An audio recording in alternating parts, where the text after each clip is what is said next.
Hi everyone, sailors and sailors, welcome in this YouTube channel. Finally, the second episode of this cargo in middle of nowhere. Well, I can understand when you on your sofa or in your telephone watching this video, so what this guy is thinking about a cargo middle of nowhere. But I kind of spent the last 10 years in middle of the sea, sailing all around the world. And you know, those cargo, to stop themselves, they have to stop the motor like a head away, because they just, you know, drift in the water. So to stop and be just right in front of me like this, a quarter miles from me, that's the first time in my life I've seen anything like this. I tried to contact him again on the VHF and I could not reach him. And this is the moment when you think, wow, what's really going on? And that brings me to speak about the topics, which is the weapon on board. And apologize, but I'm gonna make a Patreon video about this, so we're gonna talk about what I'm thinking about this.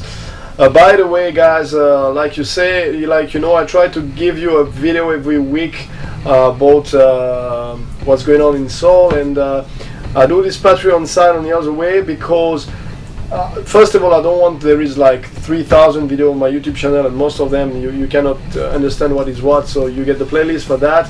And I think those videos, some people who are just following me like to follow the story, you know, and some other people like the technical stuff, but not all of you.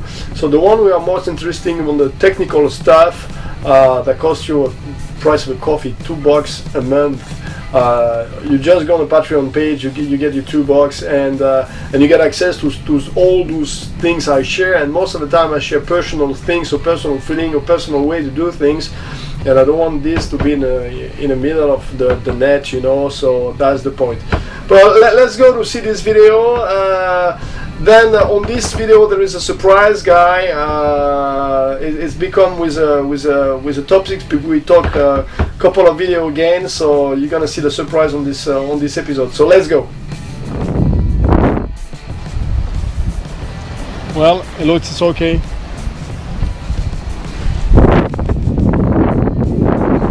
Well, it's midnight. Still going well, and we're doing 6-7 knots. So the wind is still there, but the rain pick up. So sleeping outside when it's raining is not really fun. But we're going well, so I'm not gonna argue with that. The night is gonna be long. Well, 2 hours later, we get squall all around, and of course I'm sailing with everything in, like full main, full Genoa, so I cannot go down to sleep, and start to be really sleepy right now. But I don't want to reduce, because if I reduce, I'm not going to be able to reach Dominican Republic with the weather. So this is part of sailing. It's not only white sand, beer and bikini, but it's okay. Well, we're 100 miles from Dominican Republic, and look at all the plastic you can see already on the sea.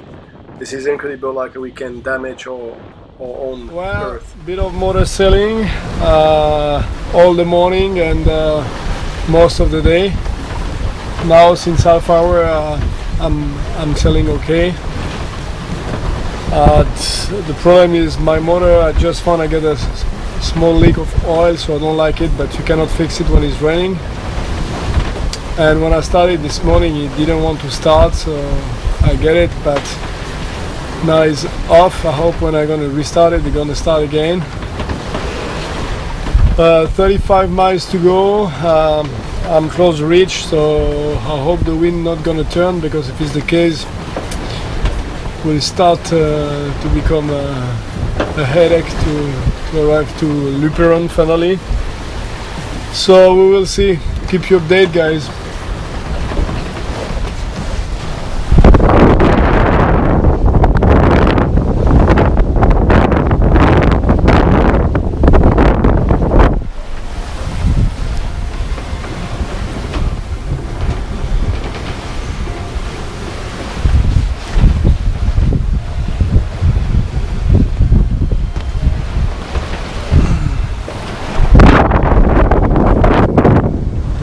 well. The wind is really pick up right now. We're doing 6-7 knots, 6.9, 7.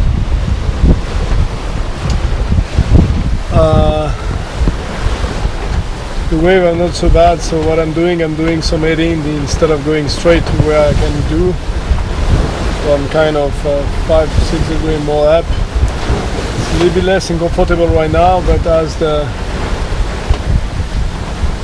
wave are not big, I think it's better to do that, because if the wave come bigger, I will turn at this time, or if the wind turn, it will be more comfortable for me for the next following hours. So I play on the heading, and in 2 hours or 1 hour I will bear out a little bit, and that will make it easier, I think so.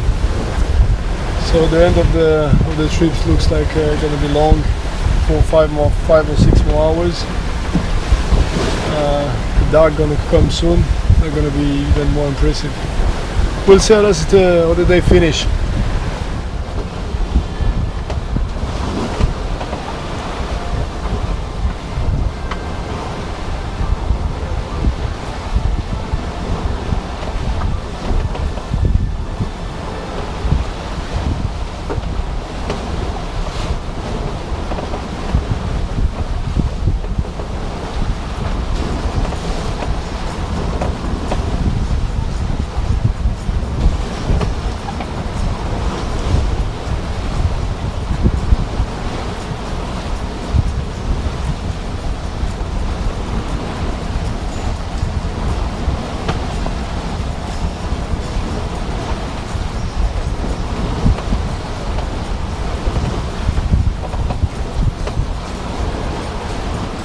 Well, Sunday morning, 7 a.m.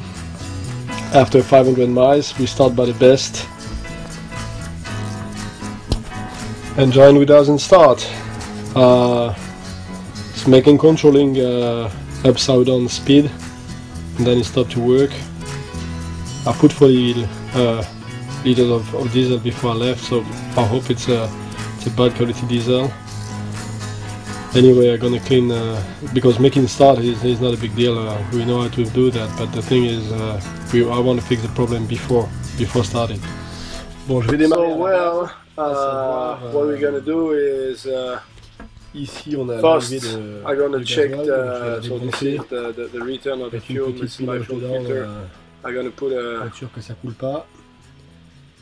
something on it and try to see if the gas, the diesel coming is good.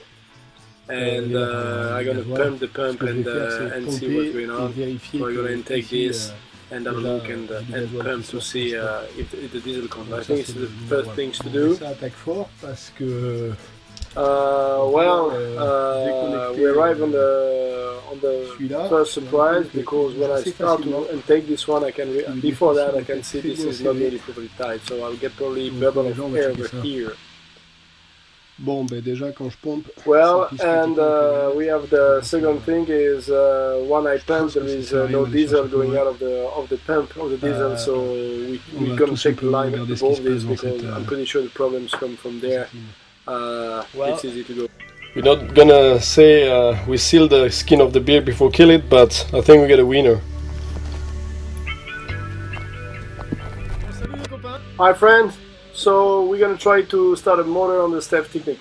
Go ahead. Chauffage, vas-y. Stop, c'est bon. So that's it, no starting. You ready?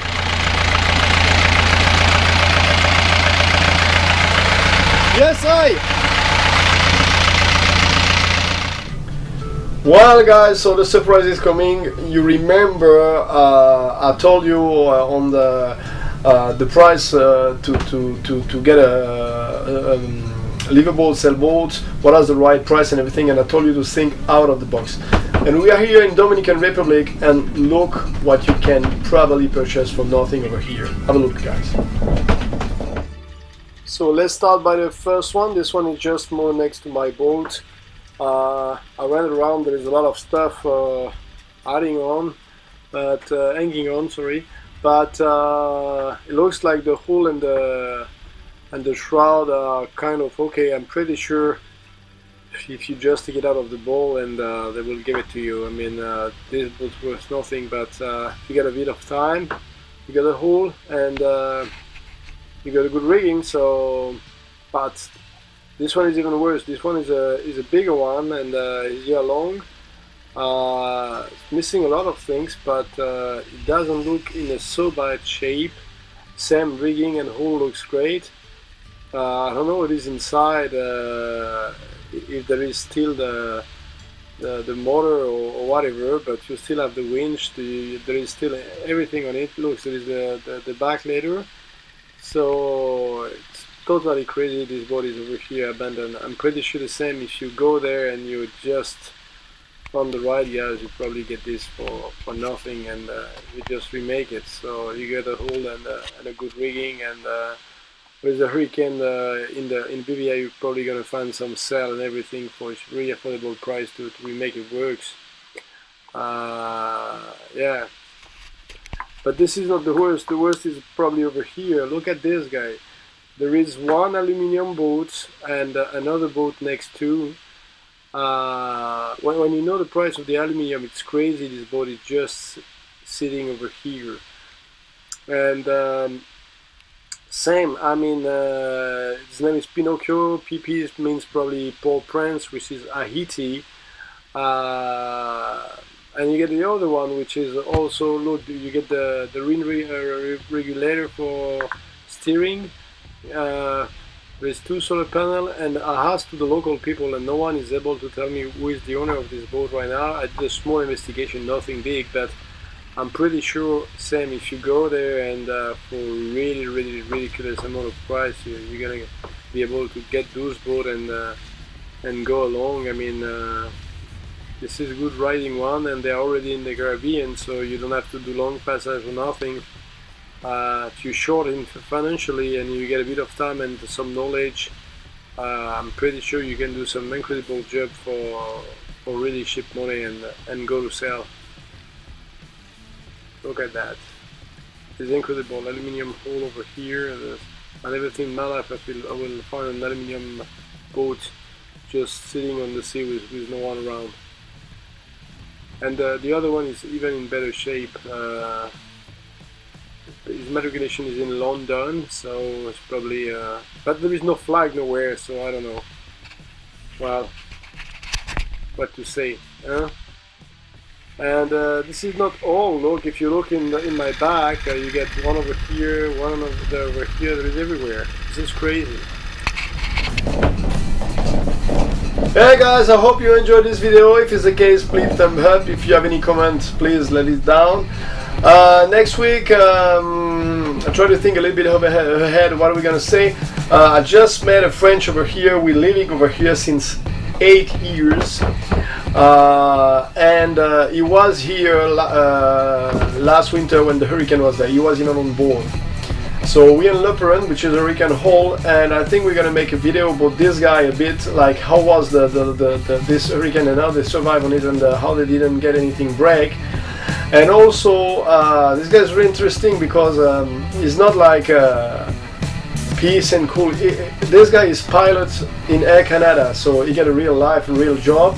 He worked half time, and he spent half of this time over here helping the local people to know how to do gardening and things like this. He got a workshop, he teach them how to repair boat and things like this. So he gave a lot of his time to help the local people, and I really like he did the shot of this area with all the mooring and all the details in 3Ds about the depth and everything.